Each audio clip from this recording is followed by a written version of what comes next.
Hey May, how's it going today? Good. Just got back from a long walk with my dog Nice. so I can get some work done. Yeah, I know how it is. My two are here in this room, so who knows if they're going to bark or not. So you'll have to ignore them. That's all right. Now, how are you doing with getting ready for fourth quarter?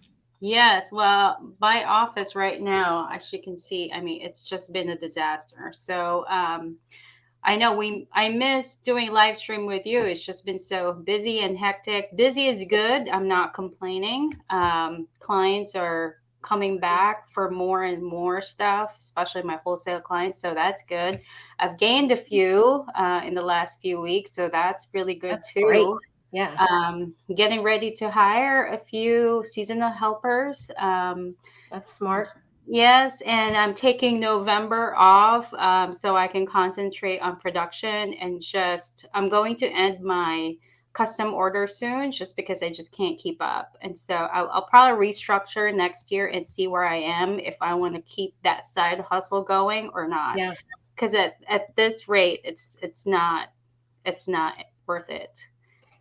Do you just find more joy in doing kind of the same wholesale type items, or is it just Um, because it's too? Yeah, I think what it is I do love doing custom work, and that's how I got started. But my I met someone a few years back, and we chatted, and he specializes in stationery, and so he would draw doodles or whatever and create stationery, and then he would go to the big markets and sell them. And he eventually said, I think if you want to go big, you need to stop doing those one off things. And then that will open up other opportunities. And that's kind of like what I'm positioning myself, although I'm not quite ready to let go of the wholesale one off because Yeah, that's how I got started. And I feel like I'm ditching my clients that have been just coming back for one of those one offs. I don't want to leave them hanging. And so right now I'm at the point where it's almost not worth my time to do the one off. yeah. So I'm finding more,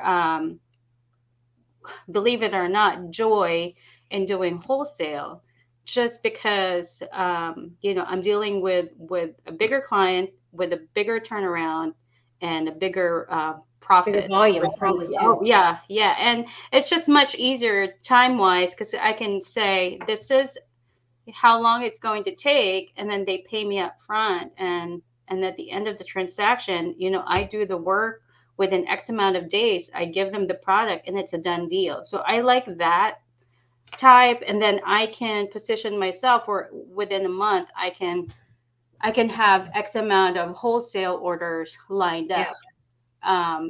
Just kind of like projection wise, I feel like next year that's kind of like where I'm headed. Yeah, um, that's good. No, it's good that you're thinking about it, and you're this is what your third full year, right? Almost four, yeah, my fourth year. Okay, yeah. December will be four for me, so I think we kind of both started around the same time. Yes, we sure did. And I could really use another machine, another powerful machine. I don't know what that's going to be like. I've Yeah, added a few just like you did. And then I know you and I are expecting something big soon, so I'm excited about that. new Um, equipment coming. that's right. And so, I'm trying to optimize the time in my shop, Yeah, and also have a balance of work family life kind of thing. sure. That's So always the struggle that all of us makers have, right? that's right. And so I do love working from home. I love that my shop is here. I don't have to drive anywhere. Soon I think that's going to change just because of the amount of work that I'm getting. Yeah, um, and it's definitely a good problem to have. I've interviewed a few contractors, so I'm not ready to say yes yet. I don't know if I want to do that to my house. yeah. You just need to do like I did, move to the country and build a shop. Yeah, that's right. So we shall see. I mean, I don't know what 2023 will bring, but Yeah, I'm excited for all the new things that I'm learning. I feel like when you're learning something with a fellow maker, it opens up all the possibilities around yeah. you. Absolutely. I will say that, you and I both got our fiber about the same time. And when Lightburn came out supporting the fiber lasers, I mean, both of our product lines just expanded in that Mm-hmm. space. And I laughed, like yesterday I had two CO2s going and two fibers going. And I was thinking, I never would have thought that having, the fiber would have given me such flexibility and new product Yeah. line. So, but it And really does. and not only that, like I always say, I know a lot of people hear me say this. I think it's like the best store-bought coworker I've ever Yeah. purchased. A fast one, right? Yeah, that's It's definitely the fast, case. it's efficient, it's a little bit temperamental, but I can deal with it. We have one-on-one meetings and we have a powwow, and we figure it out. If it takes an hour, 2 hours to figure it out, we will work through it. Yeah, that's great. Now it's always good to be thinking about, where your business is going and what you want to do and the learnings and even though we're about to go into, we're in fourth quarter and we're spinning up all these product lines that we're going to focus on, but thinking in your mind, is this working? Is this what I want to do next year? And so, it's always something you should have on the forefront of your mind of, do I want to keep doing this? Is this working? How could I do something different? And that's that true, optimization that we as business owners do and think of. I agree. I agree. I think each year, like Lenny said before, like you kind of learn and grow from your mistakes. And, I'm not proud of some of them, and some of them really, kind of fueled that creativity level in me. I know there's a lot of competition out there, but I have to like really sit down and dig deep and think about how can I be different. Yeah. Um, if there are 20 other laser makers in my community, how can I make myself known for something? And and Absolutely. that's and that's really hard. I think that's really hard. And sometimes you get burnt out. You have, creativity block, or you just, you feel so paralyzed because there's so many competitions around you. So I think taking a step back, looking at what you're offering and what other people are offering, kind of like, your bread example, your analogy before. When you Yeah. go to the supermarket, there's so many different bread types, and you always go for a specific brand. I don't know if you're the same way as I Yes. am. Yeah, I am.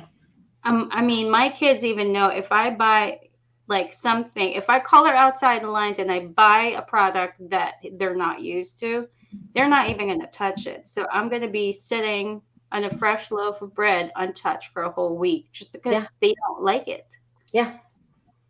That's absolutely right. And one of the reasons why I wanted to talk with you today kind of gets around that whole bread example. And it's really around packaging. Because on the bread aisle, it's until you've tried it, it's just bread, right? Yeah. But the first thing that you do is your eye goes to, ooh, that's an awesome looking package, or that looks good together. And that's just natural. I mean, that's how we are. That's why marketing is marketing, right? And what I'm seeing now is everyone's trying to, one, we have a lot of people new in the space and everyone's trying to market, but what's really separating people is their packaging. And that's Yeah. one thing that I think that you excel at. I still have a lot of learning to do in that space, and a lot of it is just because of bandwidth, right? If I spent more time doing it. And so in 2023, I want to really focus on that. But if you had to give advice to new people on packaging, let's say someone says, okay, I'm going to buy 20 cups from you, the glass cups. How would you package that and give that to a buyer? And how much do you upcharge for that? Is it an option or do you just do it? It is the built-in for me. I try to source the best products I can that make sense for the line items that I'm offering. So if I'm doing wholesale, the packaging is different.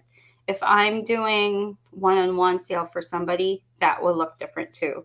Just because for, the consumer side of things, if my wholesaler is trying to put that on a display case or display table, how will that product look like? If it's just naked sitting on the table, does that look inviting? Obviously, they're going to take one out of the box and have it out so you can see the whole design. But at the end of the day, when a customer leaves your store, you want to have that long lasting experience and impression. So when let's say Alicia buys a cup from me at such and such store, it will be packaged in a cute little container with my information on there. And so let's say the customer leaves and goes back home to their ranch. They, if they want more, they can scan the QR code and that sale goes back to me. I Very mean, nice. they can go back to their wholesale, to their retail part, friend or whatever's favorite store they want to. But at the end of the day, 80% of the clients that I'm getting are from those wholesalers. So even though I love doing wholesale, some of those clients turn into long-term clients in the Yeah. long run because I'm spreading the seeds. I'm putting my QR codes out there tastefully, Yeah. though, tastefully, and then they come back and purchase more. That's nice. That's very smart. And as you're saying that, I'm thinking when someone orders wholesale, do you put your QR code on the actual product or the packaging? Is that how, kind of how you're? So all everything's branded with my, with all the branding that I have on the product itself, even my Okay. ornaments. And then the the hang tags, I have QR codes in each one of them. Gotcha. And so if somebody would want to go back and reorder more, they can go and click. And then my store is also hooked up on Fair. And so if they wanted to scan my QR code, it takes them to my Ah, store, and then it just kind of like it makes for a synced in, everything on my storefront is synced up to my Fair account. And gotcha. so my inventory on my standalone website is synced. And so if I'm low in stock on my actual, let's say, May Design store, if they go to Fair and they want to buy wholesale, it will reflect that I'm low in stock on that item. So one thing that you mentioned there's an opportunity in my shop to do more is put my brand on everything. I'm not consistent at that, and I probably could. Well, definitely, I need to do better. I've purchased branding irons and started to do it, and I Yeah, think having the fiber also allows us to yes, do quick branding, I right? agree. So I think it's something, it's just, it would seem like, and sometimes I'm preaching to the choir here, right? I need to make time out, carve out time for pictures, branding, and packaging when you get an order, right? I think at the end of the day, if you're starting out, I think you need to have, you know, the perfect ingredient. I mean, it doesn't have to be perfect because your product changes over time. And as you Yeah. grow and as you learn, it will grow and change. I'm looking back, sometimes some of my memories on Instagram, it will pop up, or in my Google photos, sometimes it will pop up and give me memories of what I've done. And sometimes I look and I have to shake my head. I'm like, I can't believe I did that. You know, yeah, and as you mature as a maker and as a seasoned, I guess, laser business owner, you can tweak a few things, and so those things will change. But like you said, having good quality pictures. Don't take a picture on the floor. Just Yeah. don't do it. It's not good.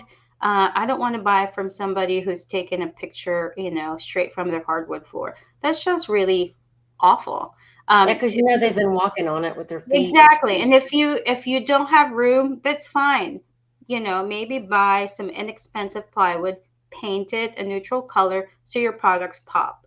And if you don't have room, you can definitely set it on the floor, and that's totally fine. But having a bare floor with your kitchen in the background, it can be done tastefully, but I've seen makers that are just doing it constantly, and it's it's not a good practice. It's not professional looking. And so when you transform that to your website, you carry those pictures over because you're thinking, oh, I'm going to save time. I'm just going to reuse the pictures that I've done for this Yeah. particular client.